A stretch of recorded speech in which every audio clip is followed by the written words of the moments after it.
Tov, today's daf yomi is Bava Basra Kufayin Hey Bava Basra 175 as we march toward the conclusion of the daf yomi for Bava Basra. And we're going to start the help of Hashem on the bottom of Kufayin Dalet Amabeis 174b, 5 lines from the bottom. As Rafuna Shlimera Shehikdish Kol Nechasav, a person who the Shlimera is a person who's so sick that they're afraid they're going to die. And when he does this, he consecrates all of his assets to the temple. But then he says, oh, after he does it, he remembers and says, Mano Aponi Biyadi. He says, oh, wait, I actually owe a person $100. It's in my possession. Neman, we believe him. We believe him that he owed that person the money. Because we say, there's a presumption, person's not looking to steal from the temple to make some mishigas, shenanigans on the temple. So Ma'atzke for Rav Nachman, but when a person try to do shenanigans on his children, and Rav and Shmuel, the Rav and Shmuel, in a case, a similar case, where he is giving his assets to his children, but then he says, the Shlimera says, wait, I owe this person $100. Amar Tanu, if he would said give it to him, nosnin, we would say give it to him. Well, Amar Tanu, a nosnin. But if we wouldn't say give it to him, we wouldn't trust him. And why? Because we say Ama Adam Asa Shalolas Bias Banav. He's just trying to say he owes money so people don't suspect his children of having too much money, get an ayin hara. So we see from here, person does kanunya on his children, so person would do kanunya on hektish. So why don't we say that unless he says give it to that person, we don't believe him? So the Gemara explains, no, Hachana, and the Gemara first asks on top of 174a, Hachanami Adam also Shalolas Biasas, but maybe he's just saying he owes the money to the person so as not to make himself look like he's wealthier than he is as it relates to his gift to the temple. So the Gemara says, Kika Ravuna Asam Tinyaket Shtare. No. Ravuna was saying in the case where did Ravuna say that lender that he admits to him in the case of his children that he owes him the money? Where does Ravuna say this law about the hektish that he owes the temple the money, that he owes this person the money, even though he gave everything else to the temple, where he's holding the contract in his hands and he's saying, listen, I admit to it. The lender holds a deed and he says, yeah, I'm admitting to him. So there, in that case, he's going to believe him because since the person has a contract, and also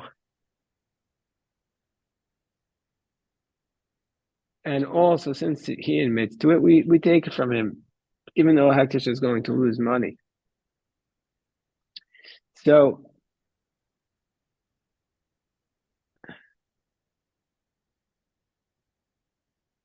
hold on one second.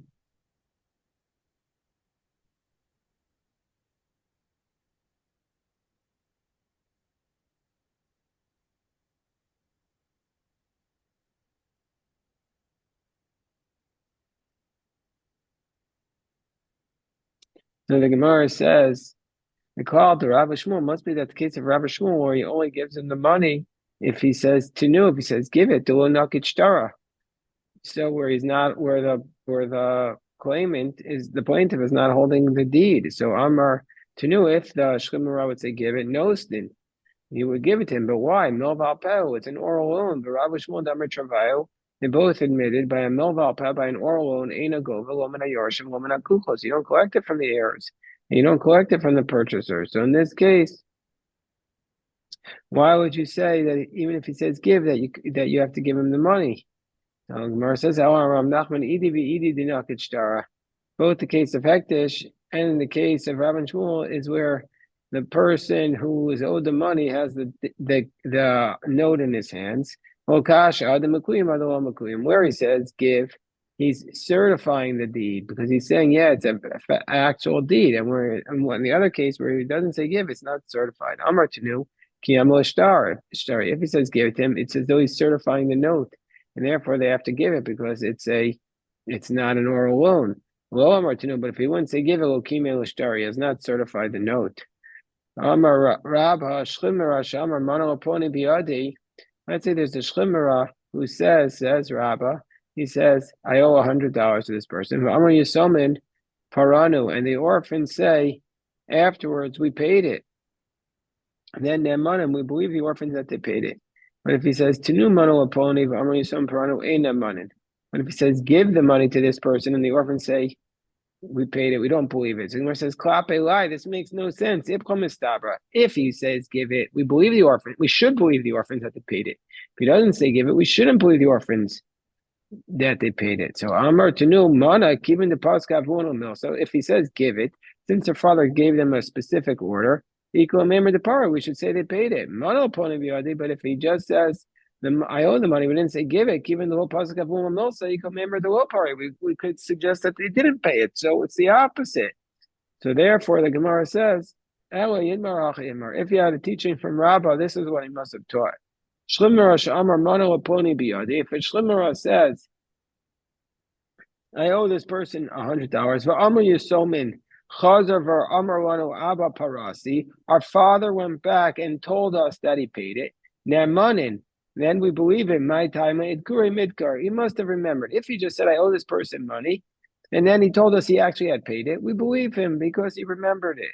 We believe them because it must be remembered. But if he said to new money opponent, but if he said actually give the money to this person, the Amr Yusomin and the orphan said under those circumstances, but Chazar Amar Ava Parati, our father went back and said he paid it. Ain't the money. We don't believe them. The Misei de Pare lo Ava Amar Tanu, because if it was really the case that he had paid it, he wouldn't have been so decisive with his language and said, "Go give him the money." Once you say give him the money, then we don't assume that we believe him when he says he paid it. By Rava asked the question that Shlimera Shahoda Maud. Let's say the person comes to the Shlimera and says, "You owe me $100," and he says, "Yeah, I owe it." Does he need to have designated two people as witnesses? Generally speaking, the person makes a claim against you and you admit it, the admission is only considered to be valid if you designate witnesses. Because otherwise he could say, I was just joking with you. I wasn't serious. And so therefore, as we say in Gemara and Sanhedrin, the third parak in Zaborer, Chavtes on the base, you need to say Atame Dai. You need to say you're my witnesses. But this is the Shlimera. So do we assume that he also needs to designate witnesses? Or do we say, listen, the guy's dying, he's not joking around? And so too, Tzarach Sheyomar Ksuvo Ein Tzarach Omar Ksuvo. If he appoints witnesses, does he need to tell them to write it down? Like in general speaking, he has to, or not? So the Gemara says, Adam Mishate B'Shas Miso Ein Adam Mishas Misa. So does a person need to? Do we say assume a person is joking when he when he thinks he's dying or not? And Hadar Pashte, and afterwards they ask the question, a person doesn't joke around while he's dying, so he doesn't have to say you are my witnesses, and also he doesn't have to ask them to write it down because that the words of a shlimera, it's assumed that they're written down and handed over, so he doesn't have to ask them to write it down. So it cuts both ways. For shlimera legally, he has less authority in those cases because we assume he wasn't joking and it's as though he wrote it down. Now we come to the very last Mishnah of Bava Basra, and it's a fundamental Mishnah. It's not a like a Mishnah that's to the side. It's a fundamental Mishnah. If somebody lends his friend money with a contract, that means that you could go and collect minachas mishubadim. Means to say anything that the borrower sold subsequent to the loan, you have a claim on, and you could come collect it and repossess it if the borrower didn't first pay you back. But if he just does it orally, not with a contract, then go then you don't have a lien. You can only come to the person himself and ask for the money, but you don't have the right to go to all of the assets that he sold subsequent to the loan. Top of Kuf Ayin Hey on the base. We also say let's say, hold on one second while I look something up. Hold on, I see something here.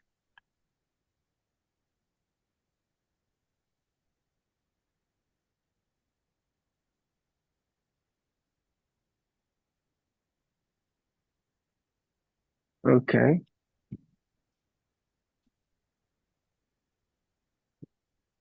Well, let's say he pulls out a note that he says, "I owe you $1 million." Then and that only allows you to collect from the free and clear, but not from the properties sold subsequent to the loan. All right, so let's say you have a guarantor that's signed underneath the signature. Means to say the signatories are not signing on the guarantor, they're signing on the note, on the loan, and then the guarantor signs his name under it. You can only collect from the guarantor's free and clear properties because it's like just a note, but that you write that you owe somebody money, but it's not like a loan, a contract loan. Right? So so it's happened to Rabbi, and they came to Rabbi Shmuel and he said, collect it from free and clear properties. Amol ben Nanas, Nanas says, actually, no. Under those circumstances, the guarantor, you can't collect even from his free and clear property, not even from that. Amrlo Lama. So Rabbi Shmuel says to Ben Nanas, why not? Amrlo, let's say somebody's strangling somebody in the marketplace. The guy's strangling the guy, says, give me back the $1 million I lent you. The other guy sees him and he's like, listen, let him go, I'll pay you back. Potter. Then we're going to say that person who said that is exempt. Because the loan that the first guy gave to the guy who was choking was not on this guarantor nothing to do that loan. He's just trying to get him to stop choking him. So what's the guarantor that has to pay? He says, he says, lend the money and I'll give it to you. Only a guarantor who the loan was based upon his guarantee. But if it was subsequent, he says, like, just trying to get the guy off from choking him. Rabbi Shmuel heard this explanation of Ben Nanas. He said, somebody wants to be wise. He should engage in monetary study. He should study the laws of monetary halachos. That's what he should study. There's no more precise profession in the Torah better than Dine Mamanos. It's like a spring that's gushing forward, overflowing spring. And somebody who really wants to know these Dine Mamanos, Shimon ben Nanas. He should really be an attendant to Shimon ben Nanas. He should do Shimush with Shimon ben Nanas. We see from here that why is Dine Mamona such a important part of the Torah that it's like that if you want to be smart you should study it, because Dine Mamona you can't fudge anything. You need to know what the law is, because if you want to be favor, you can't just be strict because then you're hurting the other person. You have to know exactly the law. There's no room for cutting corners. You can't just say, oh, let's just be strict, because in that case you're hurting the other party. Amar Ua, so Ua says Dvar Torah Echad Malva B'Shtar V'Echad Malva Al Peh Go B'Minuchas Mishabadim. So Ua says, actually, biblically speaking, whether the loan was done with the contract or whether it was done orally, really you could collect even from an oral loan from the Chasim Mishabadim, from any property that the borrower sold subsequent to the loan. By time Shibuda the Araisa, because biblically speaking, there's really a lien on all his property. So why do we say that in oral loan you only collect from the free and clear property? Because otherwise nobody would ever buy anything, because how is he supposed to know? And they could always come after it and repossess it. If that's the case, Malva Bashtar Nami. Well, if that's the case in the contract also, we should say that they can't go after any of the property. No. No, there the purchaser cost himself the money because he should have known it was a written document. He could have gone to the Bezdin and known about it. He could have asked people. People would know about a written document. You need a court. You need witnesses. And so therefore, that's why we hold the purchaser responsible. The Rabba Amr Dvar Torah Echad Malva B'Shar V'Echad Malva Al Peh. Rabba says the opposite of the law. Technically speaking, Eino Gova. Really, even if it's a written document, you can't collect from the properties, from the lien properties. Only from the free and clear. My time, Shibudo Lav the Rabba says the opposite of the law. He says the concept of a lien on something is not a biblical concept. So if that's the case, why do we allow the person who lends with a document to collect it from the property that was sold subsequent to the loan, the lien property, because otherwise nobody would lend money. And we want to encourage people to loan money. So it's not to close the door before the borrowers, because ultimately the borrowers will be hurt. Well, if that's the case, also an oral loan you should be able to collect from the purchasers. No, some ways like Kola there's no way that the person would know. There's no sound to it. And so therefore, we say you can't collect it. So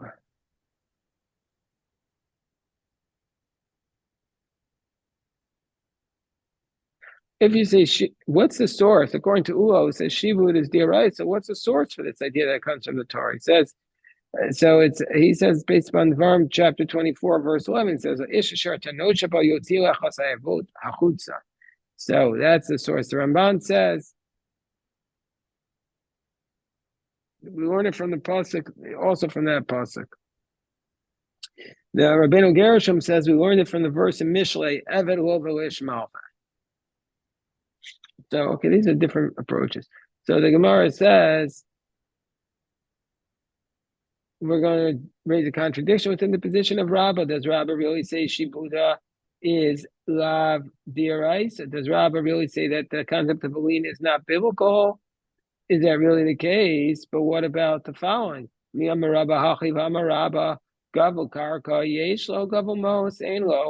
here, what are we talking about? We're talking about a case of in Parakesh Nochon, where we learned that, let's say there was a firstborn and they sent a message from Eretz Yisrael that a firstborn takes a double portion of the loan.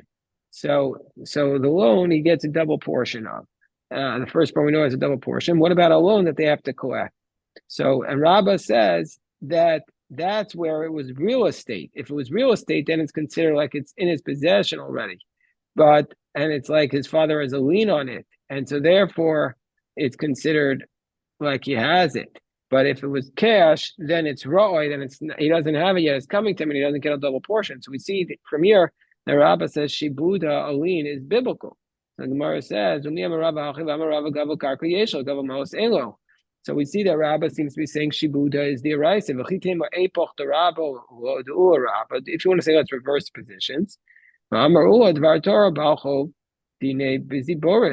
The Ula says, biblically speaking, the creditor can collect the least of the property, which proves that he says it's Diraisa.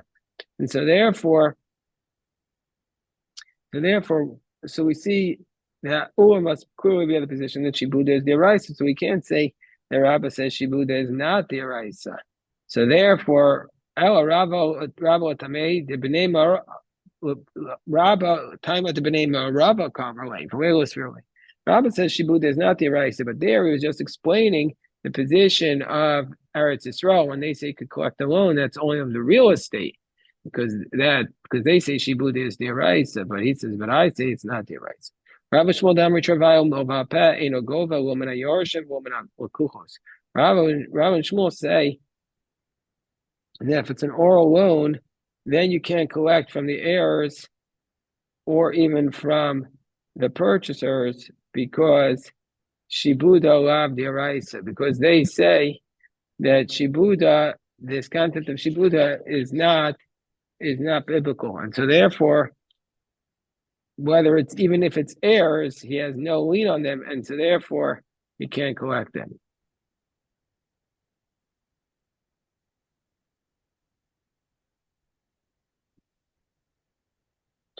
Rabbi Yochanan Shlachash Tamri Travail Malva Peh Go B'Beimina Yorchim B'Beimina Akuchos.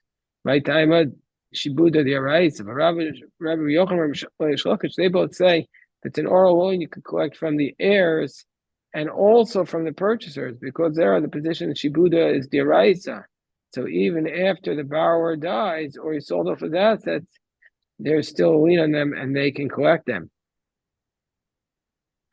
So this seems to be a direct contradiction with our Mishnah, because our Mishnah said that you can only collect an oral loan from free and clear, and not from Mishubadim. So how will they explain our Mishnah? So Tosfos Rid in Kiddushin writes that govim and ayorshim ve'eno govim and al-kuchos. He says he learns that they collect from the heirs and not from the purchasers. And so since shibud is diarais, we collect from the heirs. But from a takon of the chacham, you don't collect from the purchasers. But the Rashas writes, they could say they were just saying the main law from the Torah that you collect from the purchasers. But our Mishnah is saying that the chacham made a takon that you don't collect from it. So the Gemara challenges Rav Shmuel to say that an oral loan you don't collect from the heirs. So Meisvei, we have a contradiction. What's the contradiction? The contradiction is that if somebody digs a pit in the public domain, and it was egregious, v'nafal shore, and then the ox falls on him, Vargo and kills him. Pater, not only is the owner of the ox exempt, well, old Elishem Mesa sure that if the ox dies, Yorshe Baal Abor, then the heirs of the owner of the pit, Chayavim Moshaim, to make Shor Balav, they have to pay back the owner of the ox. And so we see from here that it's like an oral loan you collect from the heirs, because we're going to assume that this is like an oral loan.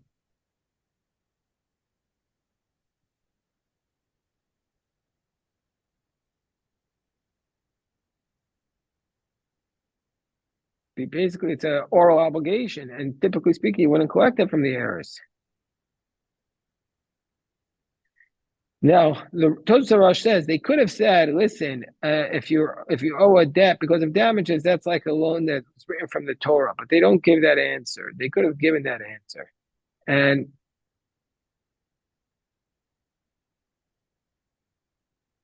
meaning to say that they draw a distinction between a loan and an obligation.